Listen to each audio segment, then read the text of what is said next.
Bhrigu was one of the Saptarishis. He looked into the future and said, this is how human beings will be. Till the end of the world, he predicted. Is he talking about you? No. He is talking about humanity as to how it will evolve, what it will do. And if the many combinations and permutations, if they are this kind, what will come towards them? If they are that kind, what will come towards them? Like this, he wrote a map. I want you to see this as a sketch. Suppose you make a sketch of the movement of the wind. Here low pressure is happening means we know wind is going to go there. High pressure is happening means we know wind is going to go away from that. So he made a map of humanity. Human consciousness, if it's like this, he will move here, he will move into this kind of womb, he will attract these kind of things, this will happen, that will happen, like this elaborately he went into the whole thing. So Bhrigu Samhita this was called, this is a map of human consciousness till the end of this solar system. How human beings will evolve, what types of human beings will come, what are all the things which will factor. How to read this? He trained people. If an elaborate map is made of something, suppose you take have you seen a topographical map? Not the regular map. Have you seen the Geological Survey of India or the United States, they have this thing. Have you seen these maps? It will take a certain amount of training to read the map, it's all written there. Or have you seen the aeronautical maps? They're really complex, okay? If you want to fly from one part of the world to another, there is an aeronautical map. Unless you're well-trained, I've gone through these exams and I've passed the exams, but I don't think I can navigate from here to, let's say, South America successfully, because the planet is round, it's spinning, time zones are changing. All this is factored into the map. Somebody who knows how to read it, in 2 minutes he knows exactly what it is, coordinates, he will write and he knows where to go. Otherwise, if you don't know how to read it, you spend days with it, months with it, you do not know.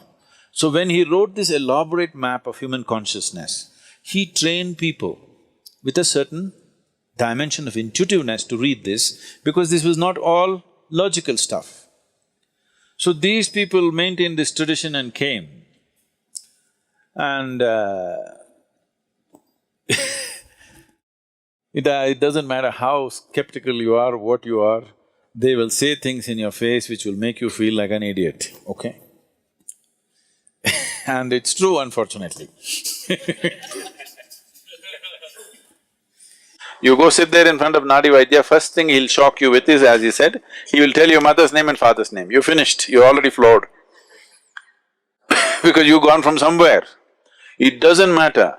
If you are from some other country, he will tell the first letter. He may not know that you're a Susanna or you're a Tanya, he may not know. He will say, your name starts with T.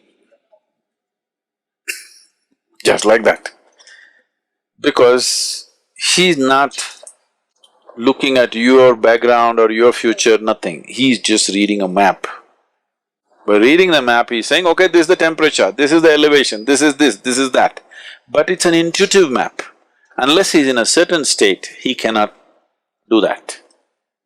So always it should happen around the temple. Vaideshwaran temple is made for this purpose, and it generally happens around that. Now for commercial interest, they've moved everywhere. It may not be as effective, but there are some who are bang on. But if you're on the spiritual path, he will refuse to predict your future, if he's a genuine one, always.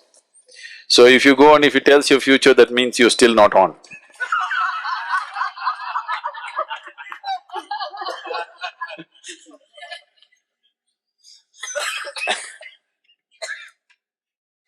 So,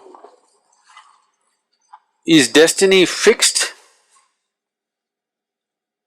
Destiny is not something that's fixed by somebody, it is your own karma. So your software is in a certain way, so naturally it'll function that way. Suppose you have a certain type of software on your computer, whatever you do, it'll do the same thing, isn't it? But can I smash the computer and stop it? I can. But still if you turn it on, the same hard drive, same thing will come on in a new computer. So if you want, I'll tell you, if I tell you you live for 80 and you jump off the mountain today, new computer will buy for you sometime later, but same hardware, same software rather, same thing will happen, nothing new. So they're looking at that aspect of life and trying to interpret it in physical terms, which is an interpretation, where there could be mistakes, always. That interpretation may not always be right. But the reading, the fundamental reading, what is the altitude, what is this, what is that, is correct. How to interpret it is the expertise of an individual person. Not everybody can interpret the same way. So this whole science developed Bhrigu Samhita, but if you're on the spiritual path, they'll refuse to say because no reading for you. You don't belong in that range.